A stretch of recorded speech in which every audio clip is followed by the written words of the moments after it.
Agile. Agile is more of a mindset. It's a mindset when we talk about how we can accept the changes. Like we value customer. We value customer more. That is customer collaboration over contract negotiation. We value customer. We value what they require. Our contracts, whatever the contracts we have, we do value the contracts, but we consider that the customer is the king. The customer is most important. Our need is to satisfy the customer, to see how we can give them values or contract negotiation. We work with a minimum viable product, like whatever the important features are, we try to give them as soon as possible. We provide them minimum viable product they can work on. So that is more of a agile. Since we are giving value to our customers, we respond to the change.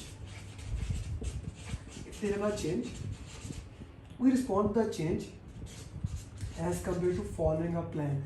Okay, plan is important, plan is good thing, but in today's dynamic worlds, plan changes very rapidly. So we do follow the plans, but if a change comes there, we don't go to the change control procedure and waste those important time that can be delivered to the value. We work proactively, and product owner take that change and see that the business value can be delivered to the customer and try to provide that business value to the customer directly. Team is most important. Individuals and their interactions are important, or processes and tools. Yes, processes are good, processes help us, but we most of the time we forget that processes are there to help the team. It's the team, it's the people who basically work this. So people comes first, their interaction, face to face conversation, working on them is more important than those processes and tools. So there's a very change in the mind, in the mindset to work on this way. And working software, something that is tangible, the thing that is working, it is more important than comprehensive documentations. Yes, we can have documentation, yes, we need contracts, yes, to all those things, but the things that actually work, the things that actually deliver value to the customer is more important. Daily interaction with the team, discussion with the team. If there's a problem, go and solve it. Pick up the phone, call to them. If you can go, do that. If you can have a Zoom call, do that. Instead of waiting, documenting, hey, I want this change, getting for the approval, waiting for the approvals, those silos in which team works, those barriers are break down in the agile, and team talk to the customer, team talk to themselves on daily basis, in the daily scrum, so that they can work in a better and positive way. A very important difference between the agile and predictive is how the delivery is being given. In agile, we work in incremental. This means we give delivery in parts. After every iteration can be 1 to 4 weeks. So normally 2 weeks, we give something. We provide minimum business increment. Whereas in predictive or waterfall, the delivery is given at one go. The delivery is given at one go. Here the project manager can also be called as Scrum Master if you are working with a Scrum, and he is more of a servant leader. He is more of a servant leader. He is helping the teams to work in a better way. He is helping the team to work in a positive way. His job is to facilitate the team. His job is to facilitate the team to help the goal. His job is to shield the team from impediments, from roadblocks. So he's shielding the team if they are working. He's shielding the teams. He's providing them food and water, which actually means tools, whatever they require to complete the project. So a servant leader mentality is required. In the new PMP, servant leader mentality, that you always find a training need. If someone is in a pain, you go and try to find out the problem, why they are in pain. The servant leader mentality. Or you work with the team with the agile mindset. Servant leadership and agile mindset is the key for new PMP. I hope this basic concept of agile is clear. Why do we use agile? What you need to know about the agile for the journey of process. Then we will move to the predictive part and what are the things we need to work on that. So in Agile, the most important thing is all the requirements are collected in product backlog. So product backlog is a document in which all the requirements are collected. Product owner is a person who collects all the requirements in the forms of user stories. That is syntax of, as a user I want to do this so that I can do that. So in the form of user stories, all the requirements are collected in the product backlog.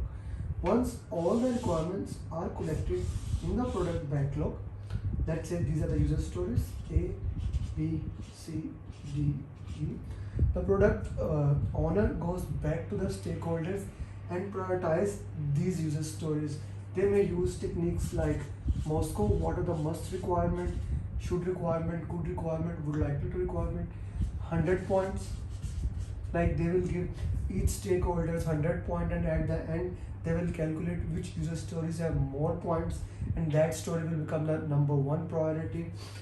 Actually, they are prioritizing high value and high risk, which is the highest thing there. Okay, so we get the 100-point vote voting, multi-criteria metrics, all those things. The purpose is that we prioritize the user stories. Once that is done, then the team comes in the sprint planning, especially in the sprint 0, they come and they put all the user story as story points on it. So what is story points? Story point is the effort required to complete a user story. Effort required to complete the user story. Now, agile estimations are lightweight estimation. We can use 3 techniques for that. Ideal days. Okay. Now, since it is ideal days, ideal hours, we know that actual work will always be more than the ideal. We are saying that let's say it will take 40 ideal hours. We are assuming in 40 hours we will not do any, we will not take any unofficial call, we will not go to washroom, we will not take food and those things. So this means we actually plan to fail. So ideal days always take more time. So we have another estimation technique, affinity estimation technique. Now affinity estimation technique is really more of a relative estimation. We compare the estimations. We use t-shirt sizing. Now we cannot quantify the user stories. We compare them with other. We say that okay, this is a small t-shirt size, it's a small user story. This is a medium, large, XL, double XL. One thing we know, one thing the team knows, that the large user story must have more effort than medium and then small, and so goes XL. You can use t-shirt sizing.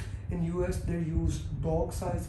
You can also consider this is a cycle, this is a motorbike, this is a car, this is a bus user story, this is an aeroplane, and this is a train. The purpose is to have a relative estimation in that. So affinity estimation. The third type estimation is basically we use Fibonacci series. Okay, in Fibonacci series, what do we say? Basically, watch Fibonacci series. 1 plus 1 2, 2 plus 1 3, 3 plus 2 5, 5 plus 3 8. We say that as user stories are increasing, their effort are increasing in incremental level, not in a sequential level, a linear level. They are increasing in incremental level. So we use these 3 techniques to assign story points. Once we have assigned story point, most of the time the team members have conflict. What should be the story point? The team must have consensus. So in order to reach consensus in these, whatever the techniques you are using, we use planning poker. Okay, we use planning poker. In planning poker, basically what happens, the scrum master facilitates the session and he counts from 1 to 3. Each team member take out what he thinks should be the story point, 1 2 3 5 8 13, and let's say 2 people have a conflict on the user story. Then they give their opinion. Why do they think this should be the story point? Why do they think this is the story point? Then they go round 2, round 3, round 4, unless they achieve consensus. Planning poker is a very effective technique, but there is a downside to the planning poker technique. The downside to the planning poker technique is this: whenever you are using a planning poker technique, if you have highest paid person in the office, in the that team, or you have a senior person, so whenever after the round one, people will try to move towards what he said. They think that he must have said the right thing, so they will try to move towards him or her in that arena. So this will decrease the effectiveness of process. So instead of planning poker, we can also use wide band Delphi. And the purpose of wide band Delphi is also to achieve the consensus of the story point. Now, in this technique, that Scrum Master goes to each team member in secretly way, ask them, hey, why do you think this should be the story point? And then he changed the story points. Like he asked them, okay, he said this is the reason. He take that reason, go back to the team member one, and then he basically act as a facilitator in between, a bridge in between, and try to reach the consensus without other party knowing what the other party has said. So in this way he reached the consensus. The purpose is to get the story point. So let's say A got 8 story point, B got 13 story point, C 5, D 2, E 6. Okay, and now in the sprint planning meeting, this is product backlog. In the sprint planning meeting, team is preparing sprint backlog. It's a product backlog. Sprint backlog is for that current sprint. So sprint is basically a duration that can be 1 to 4 weeks. Sprint is a duration that can be 1 to 4 weeks. Normally it's 2 weeks. So we decide in the start and we take the same time. Let's say we have a 2-week sprint. The development team and the Scrum Master, again act as a facilitator in a sprint planning meeting. Okay, they decide what would be our estimated velocity. Velocity is the number of story points you can do in one sprint. Okay, so let's say they said our estimated velocity will be 15 story point. Very important thing. It's the team who is saying that what should be their story points, how much story points they can do. Yes, there can be a agreement, there can be a discussion between the product backlog, but it's the team decision that is considered as a final how much story points they can do. Now this is high value high risk, arranged as a high value high risk. They said that we can take 15 story point, so we will take A, that is 8 story point. We cannot take B, we will take C. Okay, 8 plus 5 13, so we can 8 plus 5 13, we can take D. Okay, we cannot take E because we already have 15 story point. So very important thing, although B is a high value high risk item, but A is number one, it goes there. We cannot take more story points, so we'll leave it here. Since it is important to understand, when you are working in sprints, you cannot do half work. In Agile, there is nothing like 99% of the work, 95% of the work. Agile is always 100% of the work. So we have to complete the 100% of the work of the user stories. So we cannot take this thing, we know it will not be completed. So once the sprint backlog is ready, we share the sprint goal with the stakeholders, sponsors, whoever it is. Product owner also agreed this, and then we start working on it for we have 2 weeks, so we start working on 2 weeks. Now once we are working on it, we have daily stand-up. It is called as daily stand-up, daily scrum, depending upon the what terminology are you using, iteration. Like if we use the term sprint or if we use the term iteration, it means the same thing. Sprint backlog, iteration backlog, sprint meeting, same thing.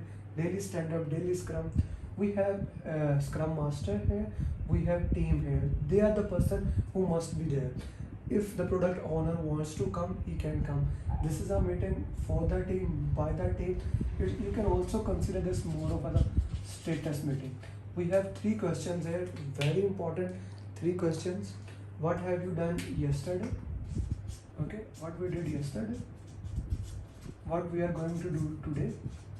Is there any impediment or roadblock? Impediment, roadblock, risk, all those things. So the duration for this meeting is 15 minute, same place, same location. Same place, same location, same timing. So 15-minute daily. Let's say there's an impediment or roadblock that need to be resolved. You want to discuss a particular thing. You can have a follow-up meeting. You will not discuss anything in detail. We try to have this meeting in a co-located area, and in Agile, basically we work in a co-located environment. Or at least we try to work in a co-located environment so that we can work in the best possible way. Okay, so that we can have osmotic communication. Osmotic communication is more of a natural communication. If you and I are sitting at one place, I'm talking to someone on the phone, you overheard it, that's osmotic communication, natural flow of the communication. So osmotic communication. Now we also have in the common area caves and common. Caves is basically a semi-cubical or a partial. If you want to do some work where you will not be disturbed, then you go to your caves. And common is a normal area where everyone can work, and that's that area. Caves and common. Normally it is in between the 10 meter or 33 feet. Okay. Some of the agile concept while you are working with that team is important to understand. In agile we have 7 plus minus 2 team member. Teams are cross-functional. We have cross-functional team. We try to get the cross-functional team. The team are self-decided, self-emergent. We have a servant leadership mentality here. Like Scrum Master is a servant leader. He is helping the people to provide the food, water. He is there shielding them from impediment. He does not let anything to get past to it. So a very important thing in here. So this is important that we also have T-type leadership. We have I-type people who are master in one field. Then we have simple type of leadership that a person knows everything but does not detail. P-type are a person who are master of in one field but they also have knowledge of other field. So we need a cross-functionality in Agile. Some of the concepts in Agile. Okay, so then we move. We keep on working, keep on working, keep on working. This is in Scrum. This is more of a Scrum framework. So then we have sprint review. Okay. Sprint review is more of a product. Here we give product demo. What have we completed so far? What are the things that we have completed so far? We show it to the customer. Whatever the user stories. Now, before going to sprint review, we have our own checklist. We want to make sure that all the things are done. And then the team also, and then the product owner or sponsors, they also have their own acceptance criteria. So you need to make sure that both things match. Your checklist is done. Everything in the checklist must, like, this must be in the product, this must be in the product, this must be in the product. And of course, those user stories help you because user stories works in 3C. You write them on card for easy working. There's a conversation on this, and there's a confirmation criteria on the user stories. And user stories follow also the acronym of INVEST. They are independent. Like one user story does not depend on other user story. You can negotiate them. They must provide value. They must be small that they can be completed in a sprint, and they must be testable. If user stories are large, we call them epic. You break down the user stories so that you can complete in a sprint. So in sprint review, product owner, sponsor, everyone comes there. You show them what you have completed so far, what is in the product backlog. They check it from their acceptance criteria. Okay, if they accept your user story, it goes into the release plan, it goes into the future, it gets accepted. If it gets rejected, it goes back into the product backlog.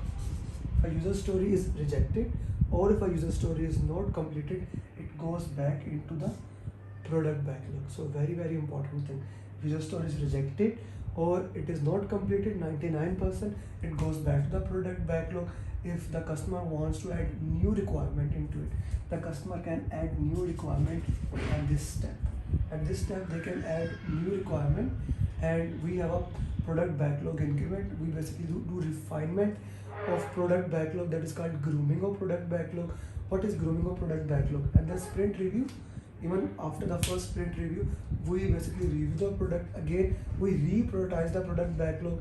Maybe a new requirement is there, maybe some are rejected user stories, and we need to see where does their priority goes. So we reprioritize the product backlog. This reprioritization is called as grooming of product backlog. Okay, and once this increment has completed, the things that has been completed we call as product increment.